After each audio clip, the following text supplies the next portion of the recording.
हाँ दोस्तों, चलिए आज आप लोगों को लेक्चर नंबर 2 कॉम्प्लेक्स नंबर का शुरू करने जा रहे हैं। कल बता दिए थे व्हाट इज कॉम्प्लेक्स नंबर।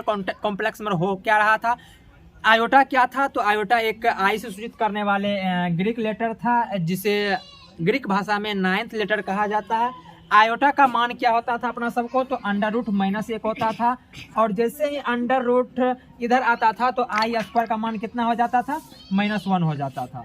तो आज देखते हैं आगे कॉम्प्लेक्स नंबर को डिनोट किससे करते हैं। कॉम्प्लेक्स नंबर को जनरली यदि डिनोट करने की बात किया जाए तो जेड से डिनोट करते हैं, और यदि कॉम्प्लेक्स नंबर के सेट को डिनोट करेंगे तो सी से डिनोट करेंगे, मतलब पहला लेटर सी से। लेकिन जनरली क्या करते हैं हम, जेड से। तो लिख देंगे complex number is complex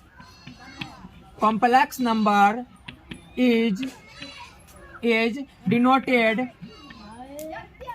denoted by capital Z. Capital Z से कॉम्प्लेक्स नंबर को सूचित करते हैं। दोस्तों देखिए स्क्रीन पे, कॉम्प्लेक्स नंबर को जेड से सूचित करते हैं। जेड से सूचित करते हैं, हर एक कॉम्प्लेक्स नंबर को लिखते हैं a+bi। क्या लिखते हैं, a+bi।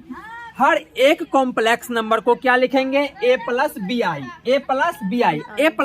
का मीनिंग ये है कि पहला होता है ए हो जाता है रियल पार्ट, सिर्फ इसमें रियल पार्ट होता है। जिस प्रकार से 2+3i लिखेंगे तो इसमें रियल पार्ट 2 हो जाता है, और इमेजिनरी पार्ट मतलब आई वाला पार्ट को बोलते हैं क्या, इमेजिनरी पार्ट, जो कि मेरा 3 हो जाता है। उसी प्रकार से a+bi में ए रियल पार्ट होता है और जिसमें आई लगा रहता है उसे बोलते हैं imaginary part.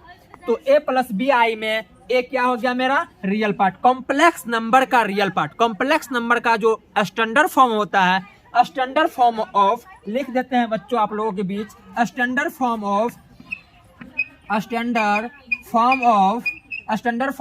Complex number is क्या हो जाएगा, a+bi। मतलब कॉम्प्लेक्स नंबर का जो स्टाइलिस्ट फॉर्म है, हर एक नंबर को अपना स्टाइल में रहना पसंद होता है। उसी प्रकार से यदि हम कॉम्प्लेक्स नंबर का स्टैंडर्ड फॉर्म देखें तो क्या बोलेंगे, a+bi।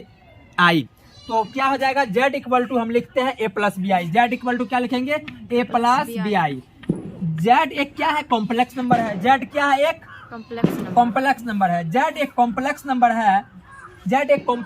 है। एक क्या है, कॉम्प्लेक्स नंबर का रियल पार्ट, और बी क्या है, कॉम्प्लेक्स नंबर का इमेजिनरी पार्ट। क्यों है बी कॉम्प्लेक्स नंबर का इमेजिनरी पार्ट, क्योंकि उसमें आई पहले से लगा हुआ है। याद रहे कि आई एक इमेजिनरी नंबर होता है। आई क्या होता है, I is a imaginary number. मतलब आई डिनोट करता है कि हम इमेजिनरी नंबर हूं। तो यहाँ पर जिसमें आई लगा रहेगा, जैसे बी में आई लगा है, तो इसका मतलब ये है कि कॉम्प्लेक्स नंबर का जो इमेजिनरी पार्ट है वो क्या है, बी है, और रियल पार्ट क्या है, 2 है। तो यहाँ पे जेड क्या है बाबू, जेड मेरा है कॉम्प्लेक्स नंबर। लिख देंगे जेड इज क्या है, मेरा complex number. Z is complex number है, और क्या है, पार्ट ऑफ, मतलब ए क्या किसका पार्ट है, कॉम्प्लेक्स नंबर का रियल पार्ट है। Real part of complex number, real part of Z, मतलब रियल पार्ट ऑफ जेड लिख देंगे। मतलब RE और पार्ट जेड, मतलब real part of Z. Real part of Z क्या है, मेरा ए है, और इमेजिनरी पार्ट ऑफ जेड क्या है, बी है। बी आई नहीं लिखेंगे, बी लिखेंगे सिर्फ, क्योंकि पार्ट लिख रहे हैं ना, इमेजिनरी पार्ट ऑफ जेड। मतलब इस जेड का, इस कॉम्प्लेक्स नंबर का इमेजिनरी पार्ट क्या है, तो क्या है बच्चों, बी है, ना कि बी आई नहीं लिखना। क्या लिखेंगे, सिर्फ बी लिखेंगे, सिर्फ बी। तो पता चल गया होगा कि रियल पार्ट क्या होता है, इमेजिनरी पार्ट क्या होता है, हर एक कॉम्प्लेक्स नंबर का। चलिए इसे देखते हैं अंक की मान में किस प्रकार से डिनोट करते हैं। चलिए दोस्तों आप लोगों के सामने जेड एक क्या है हमारा, यहाँ पे कॉम्प्लेक्स नंबर, क्योंकि हम फर्स्ट में ही पढ़ चुके हैं कि जेड से कॉम्प्लेक्स नंबर को डिनोट किया जाता है। तो जेड क्या है, हमारा कॉम्प्लेक्स नंबर है। कॉम्प्लेक्स नंबर को क्या लिखे हैं अभी, 4+3i लिखे हैं। तो इसमें जो 4 दिख रहा है बच्चों, वो 4 हो जाता है मेरा इस कॉम्प्लेक्स नंबर का रियल पार्ट। इस कॉम्प्लेक्स नंबर का जो रियल पार्ट है, रियल पार्ट ऑफ जेड क्या है बाबू, 4 है। और इमेजिनरी पार्ट का जब हम बात करें, मतलब इस कॉम्प्लेक्स नंबर का इमेजिनरी पार्ट का जब बात करें, imaginary part of z equal to क्या है 3 है। 3 आई नहीं लिखेंगे, 3 सिर्फ लिखेंगे। क्यों 3 लिखे? क्योंकि पार्ट लिख रहे हैं ना, मतलब आई पार्ट का कौन सा भाग है, तो 3 एक भाग है आई पार्ट का, ठीक ना।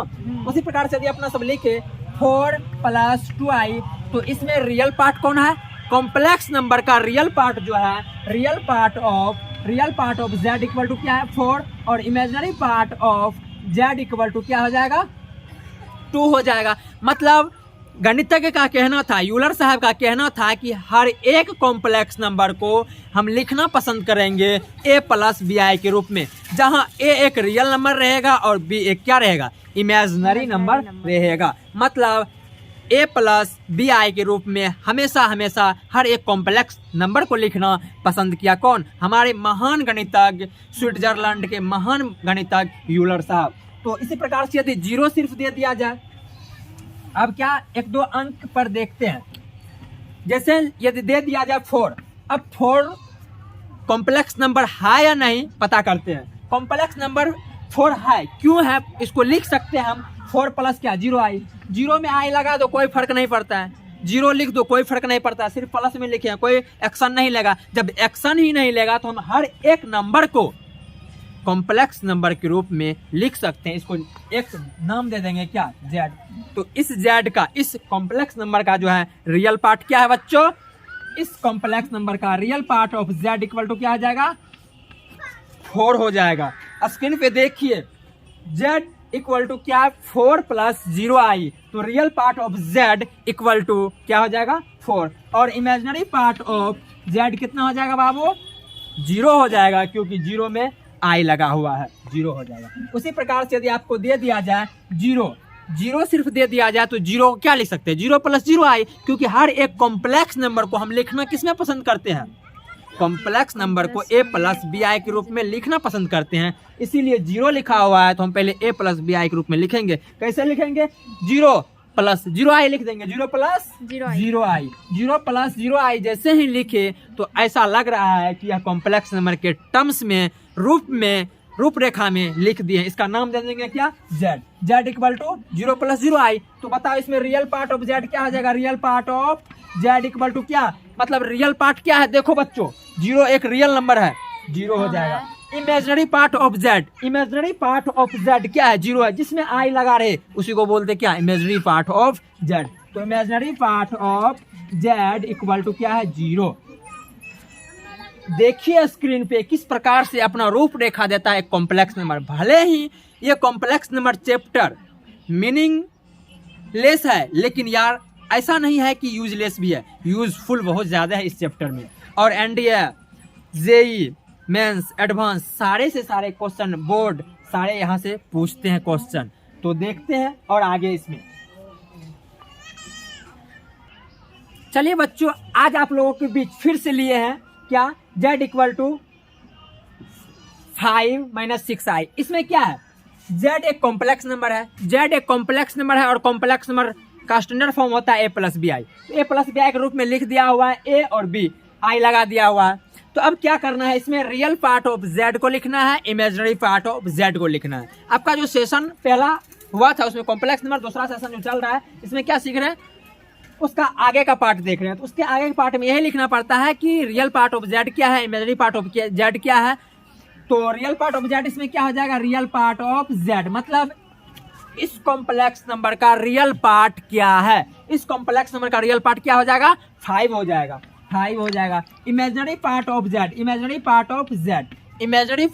क्या हो जाएगा 6 या -6 हो जाएगा, आई नहीं, आई तो पार्ट को लिखते हैं ना, इसीलिए इमेजिनरी पार्ट का जो सिर्फ क्या लिखना है 6 लिख देना। मतलब इमेजिनरी पार्ट ऑफ z क्या है हमारा -6 है। उसी प्रकार से यदि आपको दे दिया जाए z इक्वल टू z एक कॉम्प्लेक्स नंबर है, कॉम्प्लेक्स नंबर दे दिया जाए -2 - 3i, तो इसका यदि बोल दिया जाए आपको कि रियल पार्ट ऑफ z क्या है, इमेजिनरी पार्ट ऑफ z क्या है, तो रियल पार्ट ऑफ z हो जाएगा, real part of z equal to -2 और imaginary part of z equal to हो जाएगा -3। Imaginary part of z equal to कितना हो जाएगा -3। आगे की कहानी आगे बताऊंगा। आज तक आपको इस पर आधारित क्वेश्चन दे दिया जाएगा, आप इस SW में करके आएंगे। चलिए क्वेश्चन मैं बोर्ड पे लिख देता हूँ 10-12, आप लोग इसे बढ़िया से अच्छे तरीका से करके आएंगे और कमेंट कर देंगे कि मेरे से हो गया, तो आगे ताकि आप लोग को वीडियो देखने में दिक्कत ना हो। ठीक है, करते हैं। देखिए बच्चों, आज आप लोगों के क्वेश्चन दे दिए हैं कि कॉम्प्लेक्स नंबर पर आधारित क्वेश्चन दे दिए, जितना कुछ बताए हैं उस पर आधारित क्वेश्चन ये है। आपको करना ये है कि इस कॉम्प्लेक्स सारा के सारा कॉम्प्लेक्स नंबर का नाम दे देना, Z1 Z2 जो देना होगा दे देना, या Z ही मान लेना आप भी। तो सारे को सिर्फ लिखना है कि रियल पार्ट ऑफ Z क्या है और इमेजिनरी पार्ट ऑफ Z क्या है। इतना क्वेश्चन करके आएंगे। आज का टास्क आपके लिए मात्र और मात्र क्वेश्चन 15 है। आप लोग अच्छे तरीका से मस्ती में करेंगे और स्वस्थ रहिए। आज के लिए इतना ही। गुड नाइट, अगले वीडियो में फिर से मिलते हैं।